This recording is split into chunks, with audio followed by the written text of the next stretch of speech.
Amid the suffocating smoke of World War II, Walter Model emerged as one of Nazi Germany's toughest and most talented generals. He wasn't as glamorous as Rommel or as famous as Guderian, but he was called Hitler's fireman, the one who boldly stepped in during the darkest times, turning situations that seemed hopeless. But who was Model, really? Was he merely a tactical master, or a genius who could change the course of battle? Today, on History Journey, we unveil the curtain of history to explore this legendary figure in depth. Walter Model, a man who embodied both boldness and severity, from untold secrets to risky strategic decisions that left a strong mark in the final days of the war. Model was not just a strategist who knew how to maneuver. He was also an enigma with shocking and complex secrets, making him an indispensable character in the story of World War II. Let's dive into Model's story to uncover what made him a trusted confidant of Hitler and the last hope during the most desperate hours of the Reich. Two resurrections and the return of the ruthless. General Walter Model was not born into a military family, nor was he a typical elite officer of Prussia. With a humble background, he struggled through rigorous training, asserting himself with an iron will. In World War I, Model was wounded twice, narrowly escaping death, and these harsh challenges forged him into the relentless commander he later became. This was the reason why he was both admired and feared within the ranks of the Nazi German army. In 1940, when Nazi Germany launched the Blitzkrieg campaign to conquer France, Model was one of the strategic minds contributing significantly to that rapid victory. This campaign was a major shock to all of Europe, as France, one of the strongest nations, fell in just a few weeks. During the Blitzkrieg, Model demonstrated his tactical prowess with a breakthrough and disregard for any limits style. When the Nazis attacked France, Model's lightning attack tactics played a role in breaching the Maginot Line, the pride of French defenses. In fact, Model pioneered the use of Kampfgruppen, mixed combat groups consisting of tanks, infantry, and engineers, to enhance the flexibility and power of the German attacking forces. The resounding success of the campaign cannot be separated from Walter Model's bold creativity as he combined tanks and infantry perfectly, creating powerful attacks that surprised and continuously pushed the French into chaos. These rapid assaults broke through enemy lines, forcing them to retreat before the overwhelming power of the German forces. The desperate counterattacks by the French, such as the 4th Armored Brigade, led by Charles de Gaulle, failed miserably, demonstrating the incredible effectiveness of Model's tactics that struck at the weaknesses of the opposition. Walter Model was not a commander who stayed behind a desk. He led directly from the front lines, unafraid of facing difficulties and fierce counterattacks. He frequently visited units to inspect and motivate soldiers with unyielding determination. The shocking aspect was Model's ruthless determination, as he ordered attacks to continue despite significant losses. This unwillingness to retreat forged the combined strength of the German army, leading to pivotal victories on the battlefield. Throughout the campaign, Model's decisiveness kept the French forces unable to respond to the continuous strikes. The Allies attempted to organize counterattacks, but Model's preparation and adaptability rendered those efforts futile. Allied aircraft, mostly outdated models, were no match for the German air defenses, failing to destroy German bridgeheads at the Meuse. However, some argue that this success was merely due to luck, as the Allies lacked proper equipment, and Model's tactics faced too few real challenges. Was Model truly a battlefield genius, or just a lucky man amid weak opposition? That is a question that remains highly debated.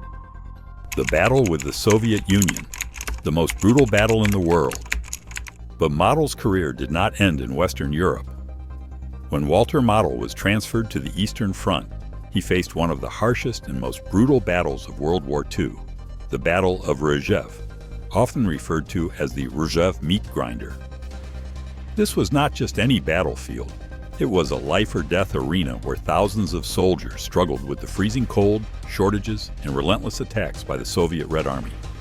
Here, Model commanded German forces in an extremely tense situation, facing the vast strength of the Kalinin and Western fronts led by Generals Georgy Zhukov and Ivan Konev, totaling nearly 1.5 million Soviet troops. Model's strategy at Rzhev focused on rigid yet flexible defense, turning each village and settlement into an independent fortress with fortifications and barricades.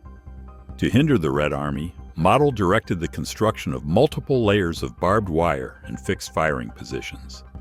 This made Soviet attacks face fierce resistance, turning many areas into valleys of death, where bodies piled up and the smell of decay spread across the battlefield, creating an unforgettable scene of horror. The brutality of the battle was not only evident in the bloody clashes, but also in Model's scorched earth policy. Before retreating, he ordered the destruction of everything, from infrastructure to resources, leaving no advantage for the enemy. What Model left behind after each withdrawal was nothing but ruins, like an unyielding challenge to the Red Army. This ruthless policy turned the land of Rzhev, under Model's control, into a hell on earth, with fields and forests filled with corpses where Soviet soldiers had to crawl over bodies to maintain communication lines or advance. A sudden turning point in the war, the fall of an empire. Walter Model's career was determined not only by the fierce battlefields, but also by his complex relationship with Adolf Hitler. After the Allied invasion of Normandy in 1944, Nazi Germany's situation became utterly desperate. Hitler, in his predicament, placed his trust in Model, the man he believed could turn the tide. Model was given the task of defending Western Europe against the powerful Allied onslaught, a task that was almost a sacrifice in the face of an overwhelming enemy. Despite this, with his nature of never backing down, Model stood up to fight, believing that every meter of land held was more time for the German army to survive. In the defense of Western Europe, particularly the Ruhr region, a vital industrial hub, Model faced an unprecedentedly difficult situation. His forces were surrounded by the Allies, with supplies of ammunition and food running dry. Hitler ordered Model to hold the Ruhr fortress and promised to send a new army along with miracle weapons to change the course of the war. However, those promises never materialized, and Model gradually realized that rescue would never come. As the Allies advanced, they swiftly encircled Model's forces in a massive trap known as the Ruhr Pocket. Inside this pocket, the German army not only faced manpower shortages, but was also completely disoriented, as many commanders could not communicate with each other. One of the most shocking aspects of this battle was the speed and intensity of the Allied assault. In just 2 weeks, American artillery fired over 1 million shells into the Ruhr Pocket, turning the area into a horrifying sea of fire. The German forces, cut off from all external support and lacking sufficient resources, quickly found themselves in a hopeless situation. Model, once renowned for his ability to adapt and turn situations around, was now pushed to the limits of his endurance and tactical skill. In the face of encirclement and complete isolation, Walter Model understood that there was no hope left for his army. Despite Hitler's orders to hold out to the last, Model realized that trying to defend the Ruhr would only lead to needless losses. Instead of allowing thousands of his soldiers to die in vain, Model chose to dissolve his army, allowing the soldiers to either surrender or find their way to safety. This was a courageous and humane decision from a general who had once been considered ruthless on the battlefield. On April 21, 1945, Walter Model ultimately took his own life in a forest near Rattingen, carrying with him the pride of a warrior who refused to surrender. In the eyes of many, Model's death symbolized the complete collapse of the Third Reich and the helplessness of a general who had once been seen as the last hope. But was it the choice of a man in utter despair, or a proud farewell from a strategist who would never accept defeat? This remains a question that historians continue to debate to this day. Walter Model's life and career were a journey full of complexity and contradictions. As one of the most important generals of Nazi Germany, he frequently faced the most difficult situations on the battlefield. Despite his significant strategic innovations, Model still had to bear the devastating consequences of a war he could not change. Should we view Walter Model as a brilliant general forced by circumstances, or as someone who helped accelerate the downfall of the German army? The answer, perhaps, lies in how we perceive his role and legacy in one of the most brutal wars in history.